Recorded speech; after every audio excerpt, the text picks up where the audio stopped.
बिस्मिल्लाहिर्रहमानिर्रहीम। अस्सलामुअलैकुम वरहमतुल्लाहि वबरकातुहू। जी फॉर क्लास, क्या हाल है आप सबके। उम्मीद है कि आप अल्लाह के फ़ज़ल से बिल्कुल ठीक होंगे और अल्लाह ताला आपको हमेशा ठीक रखे। जी मेरे प्यारे बच्चों, हमारा 7th लेक्चर जो है वो करदान के ऊपर है और ये करदान आप अपनी कॉपी पे करेंगे, कॉपी पे लिखेंगे और इसको याद भी करेंगे। जी उसके लिए उन्वान है, आप अपनी कॉपी के ऊपर पेज के टॉप पे आप ये लिखेंगे उक्तुबिज़्ज़माइर अलमरफ़ुआ अलमुनफ़सिला। उक्तुबिज़्ज़माइर अलमरफ़ुआ अलमुनफ़सिला। जी ये 14 सीगों की करदान होती है। 6 सीगे गायब के लिए होते हैं।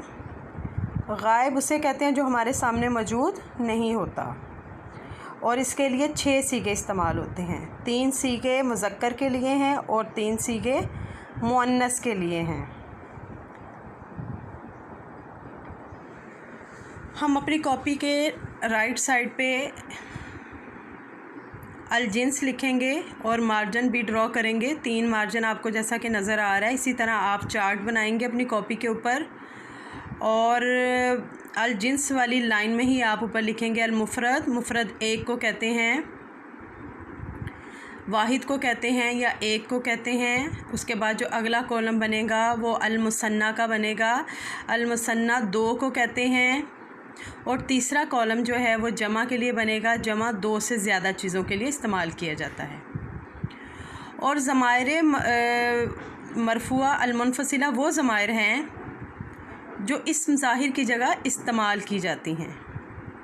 इस्म ज़ाहिर की जगह। जी प्यारे बच्चों, जैसे आप उर्दू में करते हैं या इंग्लिश में करते हैं, मैं आपको एक छोटी सी मिसाल देती हूँ। जैसे अहमद एक लड़का है, वो स्कूल जाता है, तो मैं कलाम के अंदर जब मैं इस तरह कोई भी चीज़ लिखूंगी तो मैं बार बार अहमद नहीं लिखूंगी, बल्कि अहमद की जगह वो लिख रही हूँ। ये वो जो है वो ज़माइर कहलाती है।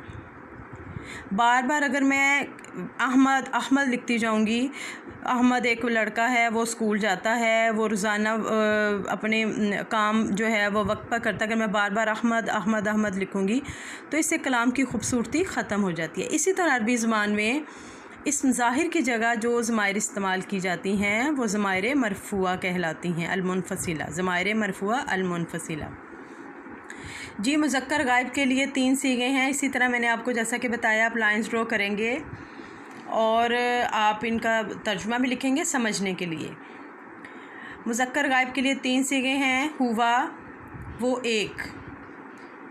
एक मर्द के लिए, यानी कि हुमा वो 2, मुसन्ना 2 को कहते हैं, वो 2 यानी कि वो 2 मर्द, और हुम वो सब मर्द। मुअन्नस गायब की इसी तरह 3 सीगे हैं। जिस तरह मुज़क्कर गायब के 3 सीगे हैं, इसी तरह मुअन्नस गायब के 3 सीगे हैं। हिया वो एक, यानी वो एक औरत। हुमा मुसन्ना के दोनों सीगे मुज़क्कर और मुअन्नस के सेम होते हैं। हुमा वो 2 औरतें। हुन्ना वो सब औरतें मैं इसलिए बोल रही हूँ कि आपको क्लियर हो जाए। और ये साइड पे जो हमने मुअन्नस गायब लिखा हुआ है, मुअन्नस से पता चल रहा है कि ये इसके लिए मुअन्नस के लिए ये तीनों सीगे इस्तेमाल होंगे। जी मैं उम्मीद करती हूँ कि ये 6 सीगे आप अच्छी तरह समझ गए होंगे। अब मैं अगली स्लाइड पे जाती हूँ और आपने इसी सीक्वेंस से अपनी कॉपी पे लिखना है।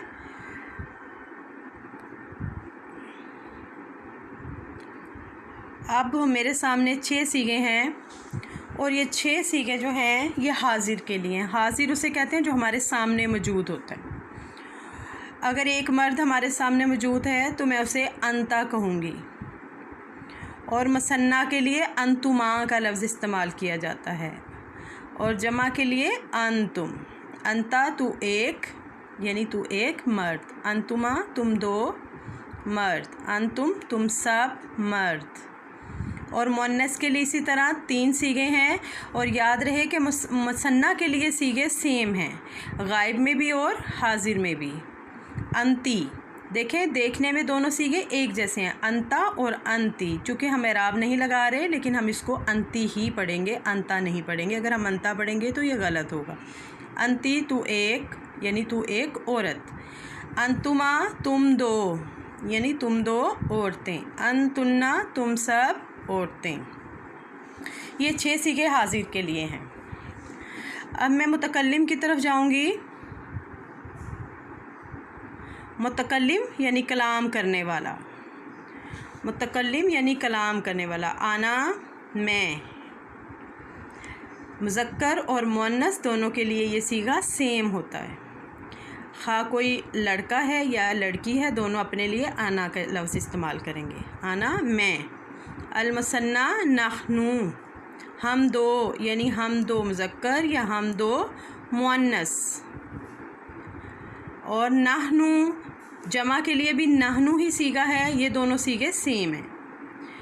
मुतकल्लिम में मुसन्ना और जमा दोनों सीगे जो होते हैं वो सेम होते हैं, लेकिन मायने डिफरेंट हो सकते हैं। वो कलाम के लिहाज से हम उसका तर्जुमा करते हैं। जब किसी पैराग्राफ में या कहीं पे ये अल्फाज आ जाते हैं तो हम उसके लिहाज से इसका तर्जुमा करते हैं। मुसन्ना में करते हैं या फिर जमा में करते हैं। नहनु हम सब। जी मेरे प्यारे बच्चों, ये गर्दान आप एक पेज का काम है, या आपने एक पेज पे करना है और इसको याद करके आपने रफ़ कॉपी पे लिख के आपने पहले कॉपी पे लिखना है और उसको लिखने के बाद आपने इसको याद करने की प्रैक्टिस भी करनी है। और याद करने के बाद आपको रफ़ कॉपी पे भी लिखने की आदत होनी चाहिए कि जो काम मुश्किल है, एक नया काम है, उसको आप याद भी करेंगे और रफ़ कॉपी पे लिखेंगे भी। उम्मीद है कि आपको इस गर्दान की बहुत अच्छी तरह समझ आ गई होगी। अब मैं इजाज़त चाहूँगी। अल्लाह हाफ़िज़, फ़ी अमानिल्लाह।